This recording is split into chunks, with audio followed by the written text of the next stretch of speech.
नमस्कार। अजय चतुर्वेदी। बिहार हमेशा से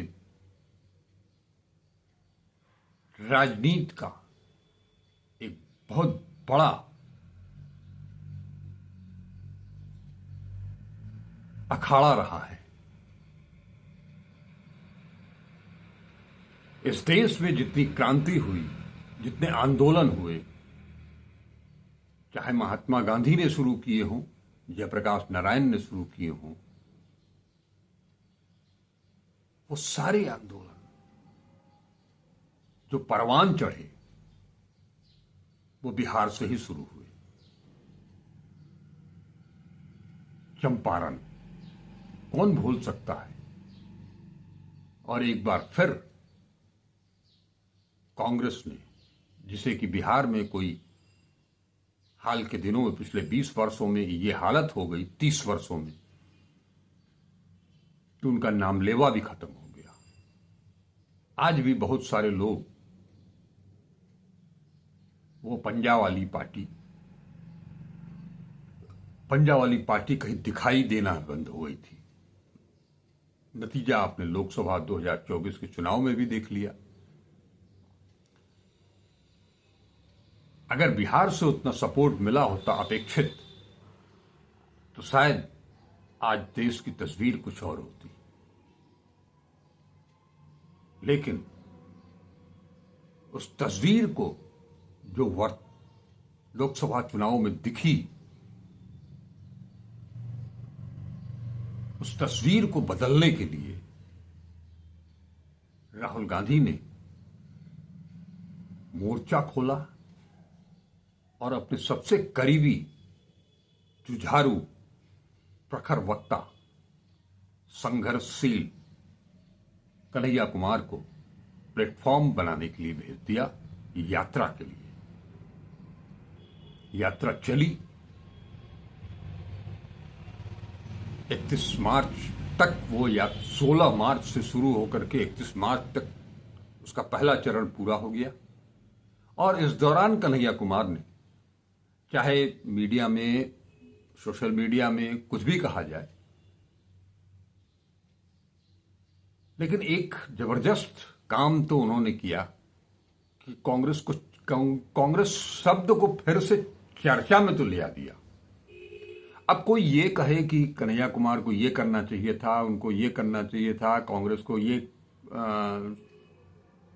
चूक हो गई, लेकिन इतनी सारी चर्चा कांग्रेस को लेकर के अगर बिहार में हो रही है, तो निश्चित तौर पर यह मान करके चलिए कि कन्हैया कुमार अपने मकसद में सफल हो गए।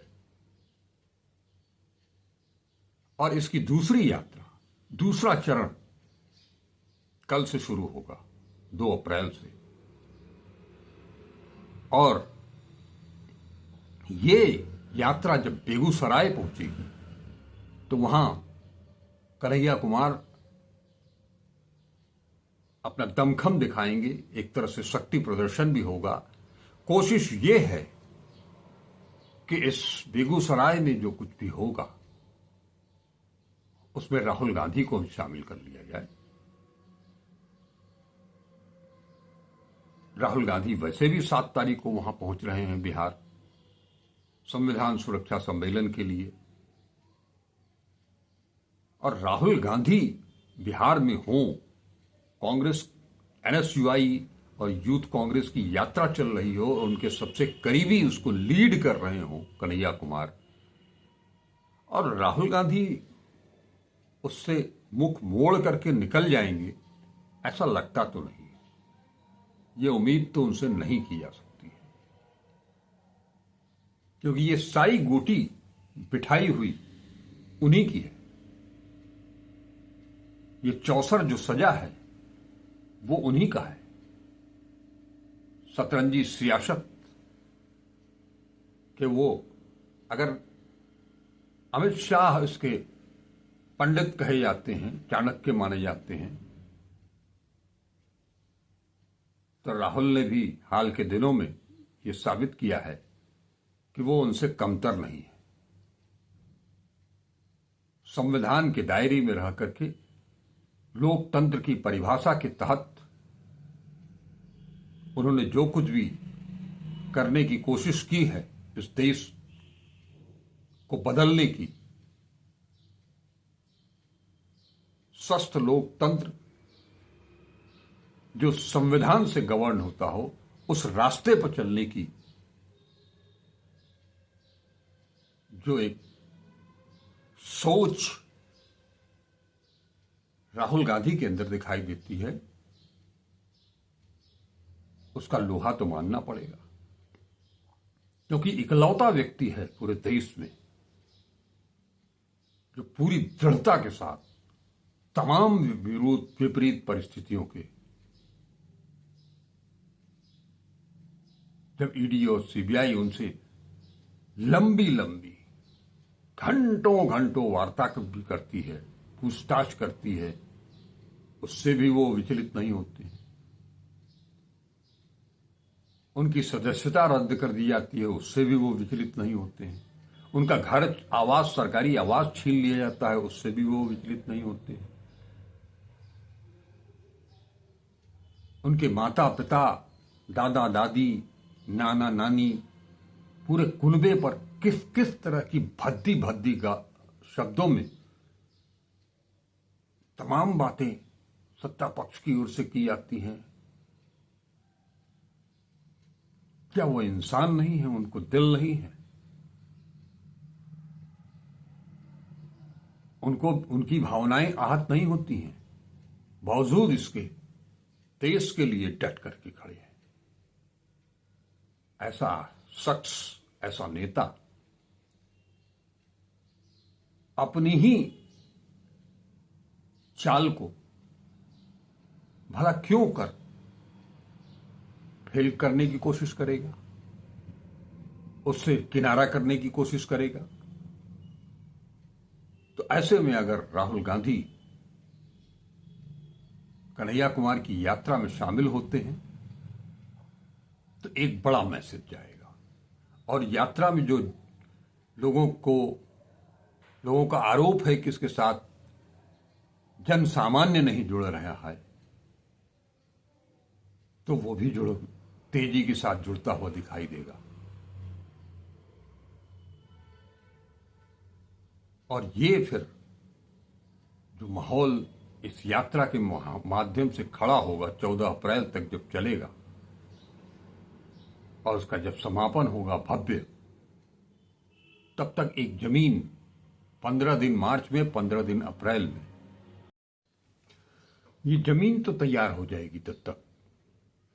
और इसके साथ साथ इसके समानांतर जो राहुल गांधी, मल्लिकार्जुन खड़गे, ये लोग अपना कांग्रेस का सेटअप बदलने में लगे हुए हैं, जिसके तहत अल्लावरू जी को भेजा था, कृष्णा अल्लावरू को प्रभारी बना करके, और उन्होंने भी जो काम अभी तक किया है वो बहुत सटीक काम किया है। लोगों को पकड़ा है, जोड़ने की कोशिश कर रहे हैं। इसी क्रम में राजेश कुमार राम को जो जिम्मेदारी सौंपी गई है, उन्हें जो प्रदेश का अध्यक्ष बनाया गया है, अभी कुछ कार्यकारी अध्यक्ष भी बनाए जाने हैं, जिसमें कि बाकी लोगों को भी समेटने की बात चल रही है, बाकी वर्ग। और राहुल गांधी बार बार जो अति पिछड़े, अति दलितों के सम्मेलन में वहां पहुंच रहे हैं, संविधान को लेकर के, आरक्षण को लेकर के, संविधान क्यों बचाना है इसको लेकर के, तो इन सब ये चीजें जब धीरे धीरे और आगे बढ़ेंगी, तो उस प्रक्रिया में, आगे की जो प्रक्रिया है उसमें, अभी तो जब चुनाव नजदीक आएगा उसके बाद प्रत्याशियों का चयन का मामला आएगा, घोषणा पत्र तैयार करना होगा। तो ये जो मुद्दे जो उन्होंने कन्हैया कुमार ने खुद उठाए हैं, या उसके साथ जो दो प्रमुख मुद्दे हैं, माइग्रेशन का और एजुकेशन का, उसमें किसान भी जुड़ेंगे, मजदूर भी जुड़ेंगे, ऑटो चालक भी जुड़ेंगे, वो मिथिला के आर्टिस्ट जो हैं वो भी जुड़ेंगे। उन सबों को भी महत्वपूर्ण उनकी भी डिमांड सामने आएगी, वो भी घोषणा पत्र का हिस्सा हो, इसके लिए भी कन्हैया कुमार जो बार बार कह रहे हैं, गांव में अस्पताल, कोई शिक्षा मंदिर, कोई विश्वविद्यालय, तक्षशिला नालंदा की तरह कोई विश्वविद्यालय, एक बड़ा एम्स जहां पर वो सारी सुविधाएं दिल्ली की तरह मिलती हो। दिल्ली के एम्स के बाहर जो कुछ भी उस शीतलहरी में राहुल गांधी ने देखा था, उस भीड़ में कौन थे? वो भी तो बिहार के लोग थे ज्यादातर। तो ये सारे मुद्दे भी तो उसमें जुड़ेंगे, मैनिफेस्टो का हिस्सा होंगे। और अगर कांग्रेस अपने आप को पुनर्जीवित करने में कामयाब हो जाती है पूरी तरह से, तो जो गठबंधन होगा, उस गठबंधन में जो सीट मिलेगी वो कांग्रेस की अपनी सीट होगी, प्रत्याशी उनके अपने होंगे। वो दब्बू बन करके, पिछलग्गू बन करके, बी ग्रेड की टीम बन करके नहीं रहेंगे। फिर जो बातचीत होगी वो एक सम्मानजनक तरीके से होगी। कोशिश इसकी की जा रही है, लड़ाई इसकी लड़ी जा रही है।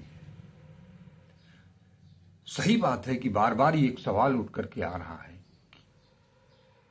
कि शिक्षा का मुद्दा हो, स्वास्थ्य का मुद्दा हो, पेपर लीक का मुद्दा हो, पलायन का मुद्दा हो, इन सब मुद्दों पर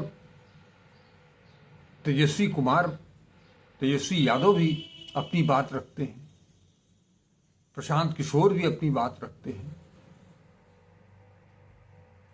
ऐसे में कन्हैया कुमार की बात कितना महत्व रखेगी? तो एक चीज जान लीजिए कि यहां पर प्रशांत कुमार हो, प्रशांत किशोर हो या तेजस्वी यादव हो, इन दोनों से ज्यादा अपनी बात को प्रदर्शित करने के लिए, अपनी बात को समझाने के लिए एक फायर ब्रांड नेता जो युवाओं के बीच में जिसकी लोकप्रियता है, वो अपनी एक पैठ रखता है युवाओं के बीच में, क्योंकि वो छात्रों के बीच से छात्र राजनीति करके निकला है और बिहार की माटी से निकला है। बिहार की बोली, बिहार की समस्याएं, बिहार की अस्मिता, उन सब से वो पूरी तरह से वाकिफ है। अब आप देख लीजिए, कन्हैया कुमार की मां, बार बार ये प्रचारित किया जा रहा है कि वो आंगनबाड़ी में अध्यापिका रही। आज कल यानी राहुल गांधी ने ये डिमांड की है कि आंगनबाड़ी कार्यकर्ताओं को उनका वेतन बढ़ाया जाए, उनकी ग्रेजुटी का इंतजाम किया जाए। आंगनबाड़ी कार्यकर्तियों को भी जोड़ना है, इधर आशा बहुओं को भी जोड़ लेंगे। ये तमाम सारी चीजें एक एक करके जुड़ती चली जा रही है। कन्हैया कुमार का काम ऐसी दबी हुई उन डिमांड्स को निकालना है, उनको खोजना है। हाँ, एक चीज जरूर है, हालांकि कन्हैया कुमार ये काम कर रहे हैं, बावजूद इसके इसमें थोड़ा सा उनको और 14-15 दिन मेहनत करनी पड़ेगी।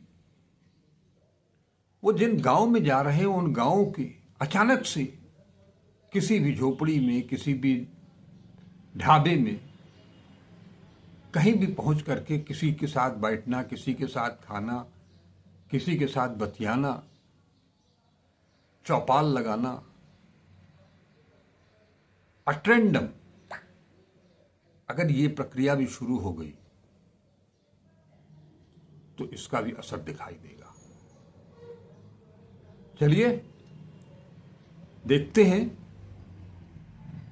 बेगूसराय में कितना शक्ति प्रदर्शन कर पाते हैं कन्हैया कुमार,